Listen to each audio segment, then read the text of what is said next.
जय श्री राधे।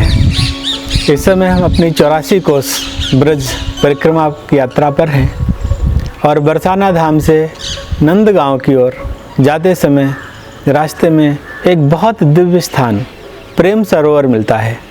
और ये वही दिव्य स्थान है जहाँ पर राधा रानी और श्याम सुंदर पहली बार मिले थे। और लीला कुछ इस प्रकार होती है कि राधा रानी जो बरसाने धाम में हैं उनको पता चलता है कि एक बहुत अद्भुत और जो काम के अभिमान को दर्प कर सके, चूर्ण कर सके, अति सुंदरता से युक्त सौंदर्य नीलमणि नंद कुमार हैं। उनकी अभिलाषा उनसे मिलने की थी।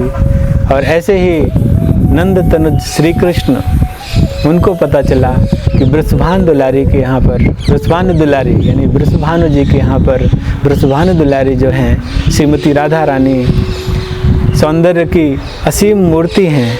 उनकी परम इच्छा थी उनसे मिलने की। और इसी स्थान पर श्याम सुंदर आते हैं अपने सखाओं के साथ और राधा रानी अपनी सखियों के साथ यहाँ आती हैं। और राधा रानी अपनी सखियों के साथ आँख मिचौनी का खेल खेल रही हैं और उसमें कोई सखी छुपी है और राधा रानी ढूंढ रही हैं। इधर श्याम सुंदर हैं, वो ढूंढते ढूंढते श्री श्याम सुंदर से उनका सामना होता है।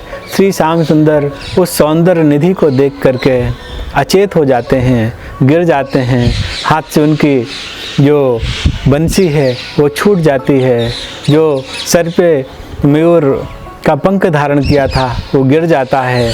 और जो उन्होंने वस्त्र पहने हुए थे, वो जो पीताम्बर धारण किया हुआ था, वो ढीला हो जाता है। और ऐसी अचेत अवस्था में वो जो उनके सखा हैं वो पहले तो बोलते हैं, हे श्याम सुंदर क्या हुआ, कैसे आप अचेत हो गए। और उनको जगाने की चेष्टा करते हैं पर भी उनकी निंद्रा या उनका जो अचेत अवस्था में उससे बाहर नहीं आ पाए। और इधर राधा रानी की सखियों ने ताली बजाई कि चलो चलते हैं, अब देर हो गई। राधा रानी चली जाती हैं और जो श्याम सुंदर हैं वो उनको उनके मित्र फिर ज़्यादा ज़ोर से जगाते हैं, कहते हैं उठो उठो नंदलाल। और वो फिर उठते हैं और उस समय नंदलाल जो है बस राधा रानी के ख्यालों में डूबे डूबे घर चले जाते हैं। यहाँ राधा रानी को बहुत बुरा लगता है, जैसे उनकी कोई निधि छीन ली गई हो, अचानक उन्हें आना पड़ा।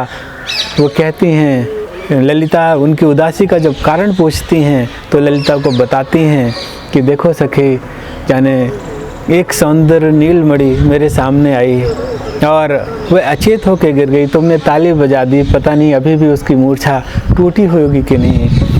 वो कहती हैं, अरे वो तो नंद सुकुमार है, चलो हम उसको ले आएंगे। और वो यशोदा मैया के घर जाती हैं, कहती हैं हमें नंद लाला को लेके जाना है। मैया कहती ले जाओ। इधर कान्हा भी जाने को तैयार रहते हैं, वो तो राधा रानी से मिलना ही चाहते हैं। और पर जब वो जाने को कहते हैं तो कहते नहीं, तुम ऐसे नहीं जा सकते, तुम्हें सखी वेश में जाना होगा। और जो उनका सौंदर्य किया जाता है, उन्हें सखी बनाया जाता है। अब वो जब नंद यहाँ पर वृषभानु भवन में कान्हा पहुँचते हैं तो वो तो सखी वेश में कुछ कौन काकी बेटी आई है उनसे पूछा जाता है तो बताती हैं कि उपनंद की बेटी है। बोले ठीक है, इसका ध्यान रखना। और उनको लेकर के राधा रानी के पास जाते हैं। वहाँ राधा रानी और श्याम सुंदर दोनों एक दूसरे के सामने होते हैं।